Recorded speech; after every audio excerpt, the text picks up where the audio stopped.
Hey guys, PVPx from Cloud9 here, and today I'm going to teach you how to play Brimstone on Haven.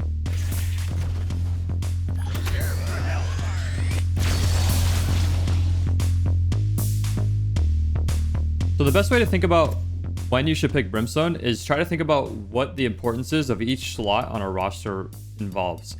So right now, the current pick rates of Sage, Cypher, and Brimstone are about 100%. All three of those characters are basically needed, guaranteed no matter what. And then your fourth and your fifth pick are kind of flex picks. And the reason that is because your team comp 100% needs a smoke character, and the only two really reliable smoke characters in the game right now are Brimstone and Omen. And the reason Brimstone is better than Omen is because he has 3 smokes that he can put down more reliably at the same exact time, so he can execute a site more efficiently than Omen can. The next thing I want to talk about is the strengths and weaknesses of Brimstone.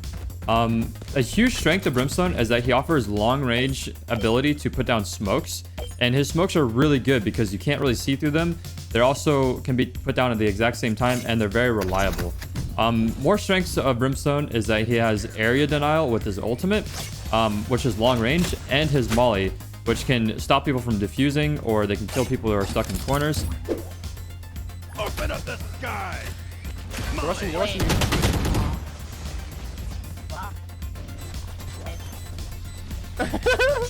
Wait. Oh my god. And then the utility of his stim beacon, which is really good during team fights or trying to win 1v1s.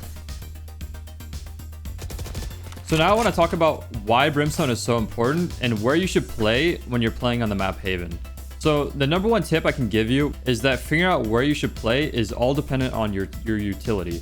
And the reason Brimstone is so strong is because his utility can be used long range. So whenever you're playing Brimstone on Haven, I highly recommend that you either play A site or in between A and B site, because he's a character that can support multiple spots at the same time. Because his smokes are long range, this will make it so you can rotate all the way to C if anyone needs help a lot quicker than if you were to play all the way on the edge of A. I think Brimstone is really strong on A because of his ability to block off multiple chokes at the same time. And all the other characters that are going to be in your team comp will be a lot stronger playing at the other parts of the map. Brimstone's also pretty good at playing B because he can smoke off the main choke point. And his smoke will last for 15 seconds, and he has 3 of them, so he can effectively stall about 45 seconds to a minute of time for free, which leaves not much time left on the clock for the attacking team to attack. So we talked about how Brimstone can help support other sites while playing on one site, which is a really good reason why he's playing at A or A side on Haven. But also another good reason is that he's really good at Orb Control. And the reason Orb Control is so important is because his ultimate only costs 6 points, which is actually equal to the cheapest point cost of ultimates in the game. So at the beginning of the round, if you don't see anyone across, you can put down a smoke real quick, which will stall, and you can get an ultimate for free. And the reason this is so important is because of another reason why Brimstone is so good, is because he's good at retaking sites. And what I mean by retaking sites is that if you're playing A and the attacking team goes to C and plants a bomb, then you can rotate all the way around with your team, and you can use your utility to help retake the site or try to defuse the bomb much better. So if they get the bomb down here, and let's say they all play different corners of the point, you can smoke off some of the angles to help your team control the retake a little bit easier. Or you can use your ultimate to clear corners, or your molly to stop people from playing in spots that they might be at.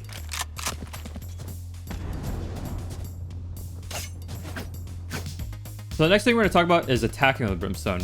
And there's no right answer of going A, B, or C. It just depends on what your team is going to do. So the first thing is attacking a site. So let's talk about if your team wants to 5-man rush A, what could you do to help your team the most here? So you want to make sure the first tip is to not die before you use your utility. So you don't want to be the first person that crosses here, because what if they have an op that's holding this angle? Then you want to make sure you're probably the second or third or fourth person going across. And then as your team is about to go in, you can put smokes covering the defending entrance, covering the upper window, and then covering back sight. So this will help your team entry sight a lot safer, so they don't have to clear as many angles. And the reason these smokes are so strong is because all they have to do is walk up, clear right, clear left, and then walk around the smoke and just control anyone running out. So if anyone were to enter sight here, it would make it a lot harder for them to be able to see to try to kill anyone that's on site. The other thing I want to talk about is orb control and faking a site, and then we'll get into post-plant situation. So orb control is really important. Now we talked about that on defense. It's the same thing on attack, where you can invest one smoke and you can get an orb for free. And the reason this is so important is because if anyone on your team is one orb away from an ultimate, then you can get an orb really quickly at the beginning of the round with minimal risk due to your smoke. And that can help you take sites easier or win the round a lot easier. Then there's also faking a site. So let's say, for example, the entire round on attack, your team is playing really, really aggressive. You can make a play where you decide to fake a site and then have your team walk up C long and you're faking A by yourself.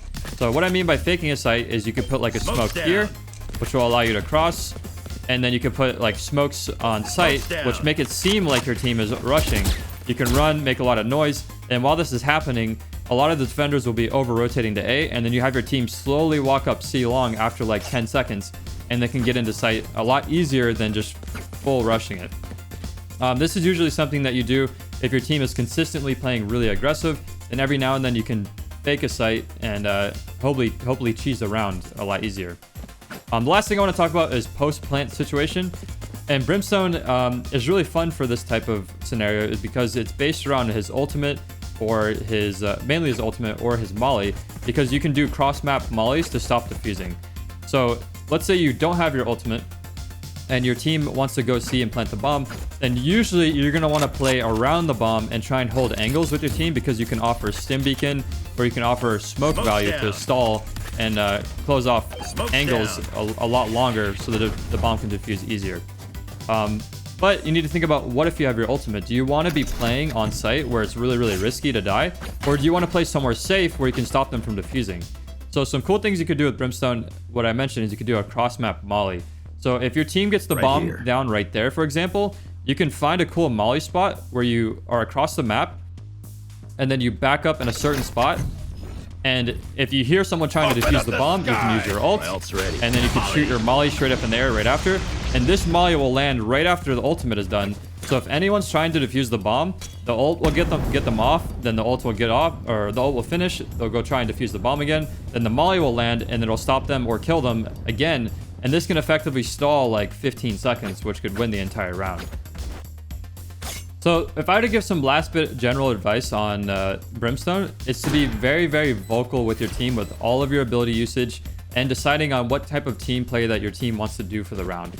So for example, on defense, if you're playing on the A side and you want to help your teammate on B to stall, and you're calling out this smoke, make sure you tell him beforehand, because you don't want him to put like a sage wall up and then you put a smoke on top of his sage wall, because that will lower the overall quality of your ability usage, because there's no reason to put two abilities on the same spot at the same time, because your whole goal on defense is to waste and stall time. Also on attack, if you want to be really vocal with your team, because if you want to make a certain play and be like, I can smoke this if you want to do this, or I have my ultimate so I can play back if you guys get the bomb down, I can stop them from defusing. Or if you want to go in, I can give you stim beacon. It's all about being really communicative and trying to be a good in-game lead or supporting teammate by using voice communication with Brimstone. Wow, I hit him for 111.